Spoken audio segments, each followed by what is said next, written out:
We have another weather impact day. This is because scattered thunderstorms are expected to pop up again this afternoon and evening. A couple of them could be severe and slow moving.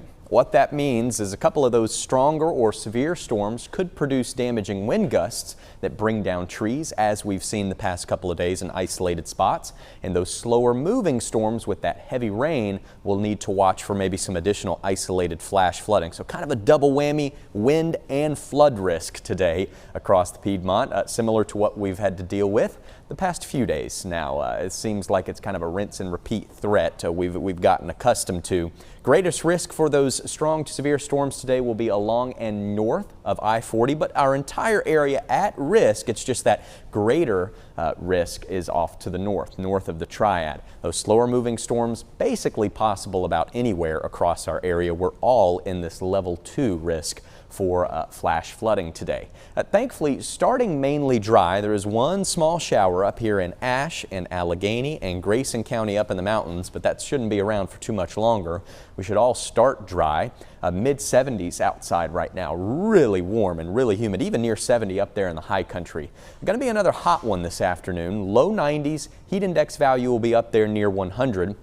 Scattered storms expected in the Triad, mainly late afternoon through the early evening time. The foothills, they'll start to pop up a little earlier in the west, likely early afternoon through around dinner time. Highs in the upper 80s, and for the mountains today, right around 80 this afternoon, with those storms popping up around lunchtime and then continuing even into the evening in some spots up there in the high country. So let me show you this hour by hour. We'll kind of time out the rest of your weekend. By early afternoon, 1 or 2 o'clock, those storms are starting to pop up. From there, they'll spread eastward and kind of become more scattered in coverage through late afternoon through the evening. About 1 to 9 o'clock tonight when you'll want to be aware for some of those thunderstorms.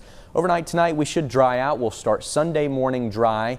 Sunday looks like another hot day, but storms will be more isolated. I don't expect as many storms tomorrow, but still the ones that do pop up could pack a punch.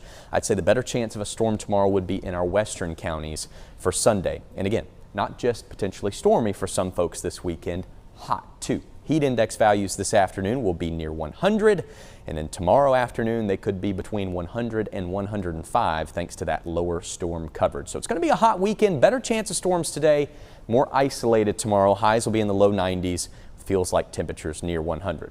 Summertime, right? We're used to it by now. But good news is we've got some changes on the way next week. Cold front could pass through, bring a slight drop in temperatures, humidity, and rain chances. So we could be talking about highs in the mid to upper 80s early next week. Those rain chances dropping off by next Wednesday and Thursday.